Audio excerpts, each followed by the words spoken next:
Welcome to The Big Picture. I'm Phil Arno. This is the time of year when we here in Buffalo have our minds set on good weather and spring and doing things outdoors. And I don't want to kind of throw water on our dreams, but it was 28 degrees when I got up this morning. And I hate to jinx things, but I haven't taken my snowblower off of my tractor yet. So we're kind of on the border a little bit.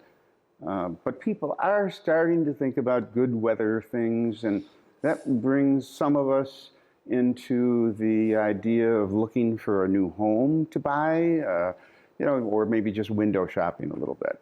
But if you are in the market for a new home, or you just want to kind of see what's out there, you're in luck, because I have with me somebody I just dragged off of the street, and he happens to know about homes and buying homes and selling homes. Eric Hauser is my guest on The Big Picture today. And Eric has been buying and selling homes for people with M.J. Peterson, and he's actually been in the business for 35 years. Welcome to the show, Eric. Thank you. I want to talk to you about what the market is all about in Western New York for home buying or selling. Right now, I would think that because interest rates, mortgage rates have gone up in the past few years and recently, that you would think it's a bad time to buy homes. But I think you said that not true. No, not necessarily. People are still going to need a place to live. And interest rates, unbelief to a lot of people, 6.5. Today there were 6.375 for a 30-year fixed mortgage. It's not horrible. And I've heard people say, well, we're going to wait till they come back down. Well, economic indicators are saying we're never going to hit the threes again. Not in our lifetime. We got spoiled, right? We did. We got spoiled. But that was because we were coming out of a pandemic. Yeah, and interest rates, I mean, for many, many years before that, were like at zero for a long time, just artificially low. So people got used to 2%, 3%, 4% mortgage rates. That's not going to be the case. We really think they're going to stabilize between 5.5 and 6.5, which still is not horrible for money to be able to borrow to get a roof over your head. So that's going to be the new normal. Yes, we do believe that. So what's the market like in Western New York now? Our market, we've come into a spring market, which means I've got so many examples. We had one example. There was a house in Depew that came on the market last Thursday, and offers were held until Monday. And between Thursday and Monday, there are 112 showings for this house that was priced at $225,000. Now, that house was priced correct for the market. Out of those 112 showings, that generated 27 offers, written offers, people trying to buy that house. It ended up selling for $317,000, almost $100,000 over asking. Now, is that the norm? No. But if you've got a good house that's priced right, and this house was not all fixed up and brand new, but it was a good house. It had oak cabinets in the kitchen. A regular neighborhood. It was a regular neighborhood. It was a nice Depew with Depew schools. And it was a good house. There was a house in Clarence, so it gives you an idea of the balance, that was on the market for $539,000. That one generated something like 10 offers, and it sold for $60,000 over asking.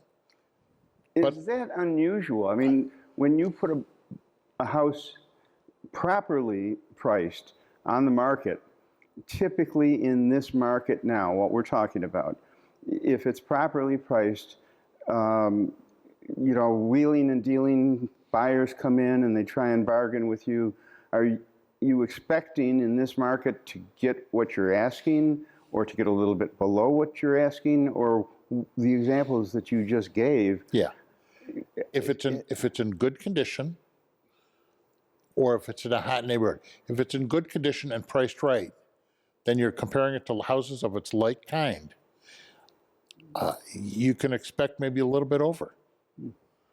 And you said, I think we talked a little bit before the show, you said part of the reason is there's not as many houses out there for sale as there normally is. No, we are very short on houses for sale. So currently, there's about 1,100 houses for sale between Erie and Niagara County. And if it was more of a normal market, we might be 1,400 or 1,500 houses for sale. So there's less inventory, so there's more people that are competing for what inventory is out there. So if it's a good house in good shape, you can get that. But also, our market's so short.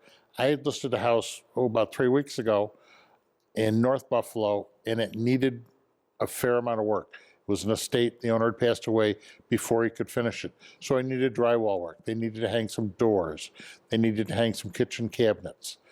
We had peeling paint on the outside. It wouldn't qualify for a typical mortgage without a lot of repairs coming back from the bank. But we had 5 offers on this house. I priced it accordingly because it needed the work. And the agent that brought it in, she was very smart. She had done her homework. And there was a bank that had a mortgage product that's coming into Western New York that will give a $25,000 grant and a $25,000 extra loan to do the work. And we'll qualify it and not come back and penalize the estate and close it and let the new buyer finish the work. But that agent was smart enough to not just use a mortgage company, and went out and found the right product and documented it for that particular offer. She did a great job. So that's part of the equation, is you have to find the right person to get you either to buy the right house under the right conditions or to sell your house under the right conditions to the right people. That'll market it correctly to the right customers. It's critical that the listing agent markets it to the correct audience and puts a full effort into marketing with brochures and ads and the whole bit. You want to expose that house to the widest, biggest net to catch all the right buyers. Okay, well, you work for M.J. Peterson. You've got 35 years in the business. You're a past director for the Buffalo Niagara Association of Realtors. So, you know your way around the business. There's a whole cross-section of realtors in the area with different amounts of experience and knowledge in the industry. If you're about to buy a house or if you're about to sell a house, how do you, as a consumer, find somebody with the proper knowledge, the proper experience? How do you know that somebody's going to have that, and first of all, the energy to do the job for you? Because energy is a big element. You have to have somebody who's going to really go after it. And then the experience to be able to find the right mortgage, the right lender, the right property for you. You want to have somebody that's experienced, that's willing to go the extra mile, and you've got to have somebody that's on top of it. Our market is moving very quickly. The good houses come and go in a few days. So if something comes up on the market, you want to have an agent that's very proactive, that's going to pick up the phone and call you.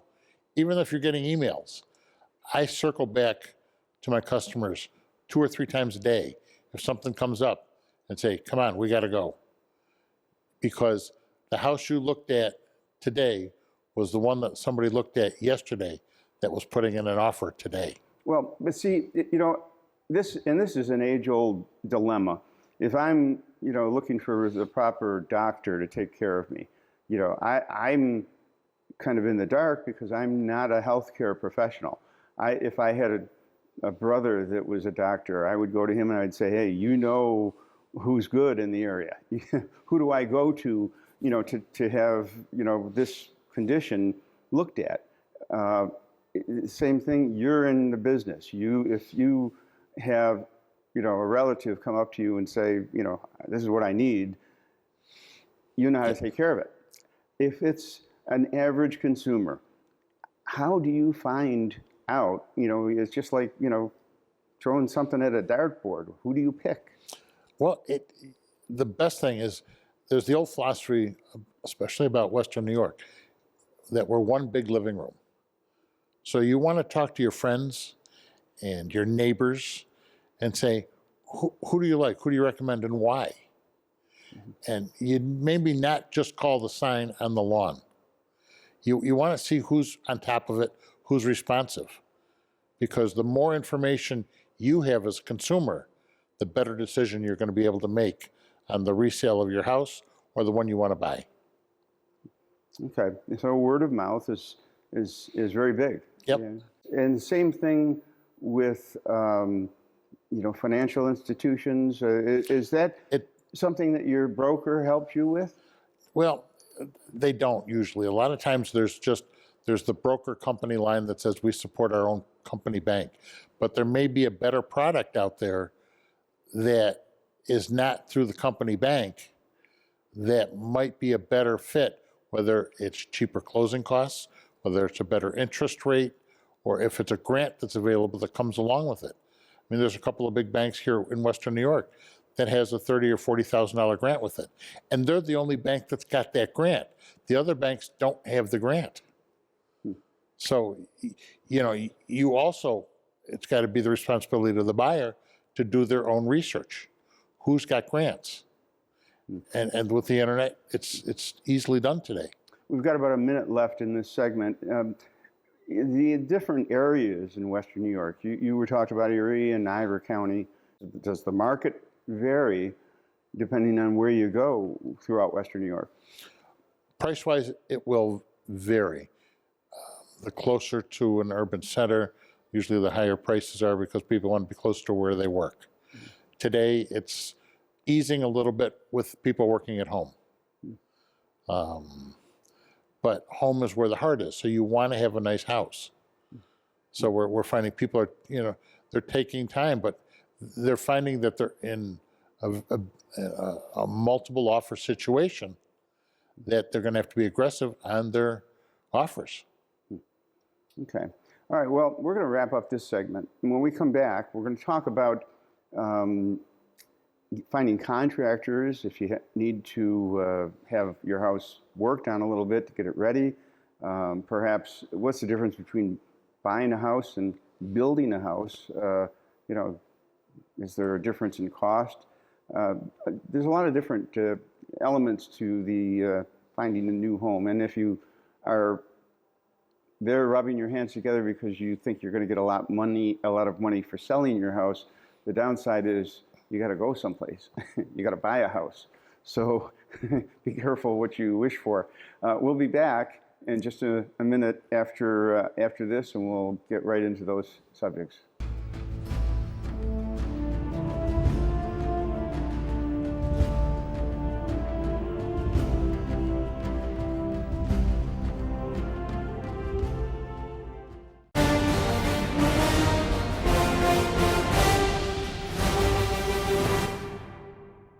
Welcome back to The Big Picture. My guest is Eric Hauser, who is a broker for M.J. Peterson, and we're talking all things home buying and selling. We left off, we were talking about the market, and it's evidently a good market if you're selling a home. There's kind of a shortage of houses to be bought in the area we talked about. What about if you have a home and it needs work in order to prepare it to be sold? Finding a contractor, a good contractor, somebody who's reliable, is that a tough thing in this area? I know there's a lot of talk about it's hard to find people who want to work. To find the good contractors, you probably want to talk to your friends, your coworkers, to see who's got any recommendations. If you're unsure of it, you can also call the Better Business Bureau to get a rating on them. Do they have any complaints against them? You kind of want to be careful because it's your own dollars you're putting at risk. And it's can you get a good return for your money doing different updates on your existing house? Yeah. Do you get 100%? You might get 75% of your remodeling dollars if you put a new kitchen in. You're never going to make 110% back unless, of course, you're into the house for no money. Yeah. So curb appeal used to be something that was talked about a lot when you were selling a house. The better it looked, you were really going to attract buyers, and you were going to get, full or better value for the asking price. In this market, when there's a shortage of houses, when people are getting more than they're asking, is curb appeal not the element that it was? Well, no, it definitely is. When people are coming up to a home to look at to purchase, you want them to feel good about it. And your first impression is what stays with them. So you want to have a nice front door. You want to have nice shrubbery with good landscaping. You want them to feel good. You don't want them to come up to a house that's all beat up with maybe a bunch of stuff on the front lawn. They may not, you don't want them to start off with a bad feeling, because they may then be turned off on the whole house. You could have a gorgeous house behind the front door, but leading up to it, if it's not all prettied up, you can lose them before they even get through the front door. As a broker who's been in the business for more than 3 decades, you've seen a lot of the changes in the way houses are sold. Technology, for instance, has come into play. When in the internet, when houses are up for sale now, do brokers use like drones and photographs and video and put it on the website instead of just still pictures like it used to be? Yeah, it's always better to do a full marketing package, and that's part of choosing the right realtor. The realtor that puts up one picture and says, well, if they want to see it, they'll come look at it. But if you've got the realtor that puts up 50 pictures, and of that, 10 of them are drone photos that you can see above, you can see the property lines. For a realtor to get a drone photographer, it's about 100, 150, 200 bucks. And that comes out of the realtor's pocket, not the home seller. But you're getting a full marketing package that if one of those buyers says, oh, I saw that drone picture, I really want to go see this house. And they could be that buyer that's going to bid at $50,000 over asking. Did that realtor do their job? Of course they did. But you don't want to cut the corners when interviewing realtors. You want somebody that's going to do a color brochure that customers looking at the house will walk away with a color brochure that they're talking about the house the night after, and they look at their pictures. Oh, look at, yeah, I really like that. Yeah, and for somebody who's out there who's got a dream house in mind, and they've got all these things that they're looking at or imagining that they want in their home, and rather than find a house in a neighborhood that kind of they need to compromise a lot of the things. They're thinking about building a house, buying a little piece of property, maybe in a rural area or whatever, have some space. Is it a nightmare to try and build a house in today's world, or is that a reasonable way to go? And does that cost you a lot more than just moving into a ready-made house that somebody else has lived in for a long time, and taking some compromises in the size of this room or the look of that room, or whether or not you have a loft or whatever? No, building costs have gone up. Labor costs have gone up. Building materials have gone up. If you want 2x4s, 2x6s, you want brick on the front, do you want hardwood floors? Today, the low end of a new construction's $400,000 to $500,000. But it's still gonna, if you're gonna build a new house, it's probably gonna cost you between $400,000, $600,000, depending on how big a house and to what neighborhood you're gonna build it in. Aren't there now some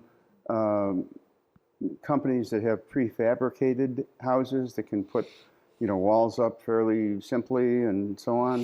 I think not so much in Western New York. We're more stick built as an area. Okay, all right. Okay, so it's you're really going to pay for it if you have that dream and you want to customize everything. You do, but there's a lot of people that have equity in their current house that can afford to do that. They've always wanted to build a house, and let's just say you're living in a house that's worth $350,000, $400,000. You've lived there for 20 or 30 years. You may be sitting on $200,000, $300,000 worth of equity that you can take that money that you've earned because you've paid it off and put it into a new house. And you may only take a new mortgage for $200,000, which might be the same payment as what you had, but you're building your new house and you're building your new dream. Talking about mortgages again, is there, when you have enough time and energy and you can devote a little effort to it, is there much difference between one bank or institution and another? You had mentioned that some banks have special products that they can offer. If you really do the research, in the long run, can you save yourself a ton of money by doing a lot of extra legwork? Absolutely, because there's different closing costs for banks, different interest rates, and interest rates change daily for all the banks. So what you heard from one bank last week might be completely different this week. You're going to shop for your rate usually after you have a home under contract. And is that something that the average consumer can equip themselves to do, or do you really rely on your broker to kind of guide you with that? You sometimes both, but you can't always rely on your agent to be current on that, and you should be prepared to do your own stuff. Like there are different banks for new construction because it's a construction draw.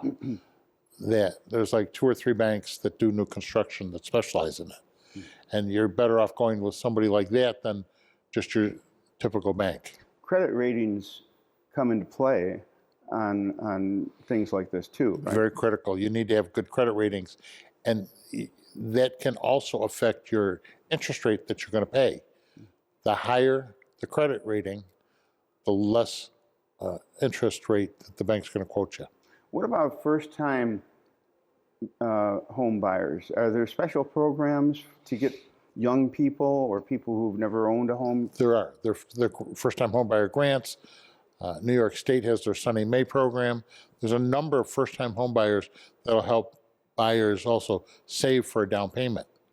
So you want to talk to different banks and say, what might be some of your first-time home buyer programs? And a lot of the banks are even having first-time home buyer seminars that you may want to invest some time and go hear what they have to say. Are there any sources that you can recommend that people can look into? How do they find out about things like this? I would go online. If they're working with a bank, talk to the bank that they've got some money in. Do you have any first-time homebuyer programs? Call around. Some of the smaller banks are continually offering first-time homebuyer programs and seminars that you might want to invest a couple hours. It'll be like on a Tuesday night from 6 to 8. And you can learn all about what it's going to take to get into a home. Well, we've got about 2 minutes left. I want to ask you first, for potential buyers for a house, what's the biggest single gotcha that a buyer needs to watch out for when they're searching for a home? When they're searching, you want to have a good home inspection. You want to try to minimize your risk as much as possible. You also want to have enough of a little bit of a kitty if you're a first-time home buyer, that if you get into a house and there's an unforeseen repair 3 months after you close, that you can say, okay, I've got $800, I've got to put in a new hot water tank, or $1,200 for a hot water tank. That it's not going to strangle you. Expect a little extra, right? Yeah, so always make sure you've got a little extra and don't be strapped to get into your first house. And if you're a seller, if you're about to put your house on the market, what are those little gotchas that you have to watch out for when you're going to, say, okay, it's time? You want to have your agent do an itemization of what your actual costs are going to be to sell the house, from your attorney cost, your search and survey update. You want to try to itemize your costs as much as possible to minimize your risk. So if you're tight on your numbers, that you're going to say is, I owe a lot of money on this house, or I have a first and second mortgage, got to make sure you have enough to close. And the big consideration, especially if you think you're going to make a killing on your house, is you're going to have to move somewhere. And you're going to be then not a seller, but a buyer. So you may make money, getting out of the house, but you got to go and buy a house then, right? Okay, so you're going back into the same market you're coming out of. Right. So you're doing well on the selling side. You may need to go into temporary housing, or depending on your market, do what they call a reverse contingency, that after you get the buyer for your house, you're asking for 30 days to find a house to buy, if you're trying to upsize or downsize. Unless, if you're going to downsize, then maybe you'll have enough money to move into a house. If you're going to, get a similar size house, you may be shocked at how much it's going to cost you to make a move. Absolutely, and if you're trying to go into a patio home or something of the likes, those are very expensive. Okay. Well, it's been food for thought. I mean, there's a lot to think about when you're going to make a move. I mean, it's major. It's a major consideration. I want to thank Eric Hauser for being my guest on this big picture. We appreciate it, and if you're considering making a move, this is the time to actually do your homework and get in touch with a broker that you can really trust. So I want to thank you for watching The Big Picture. Thank you for watching WBBZ-TV. We are your local TV station, and we really appreciate it. And we'll see you next time on The Big Picture.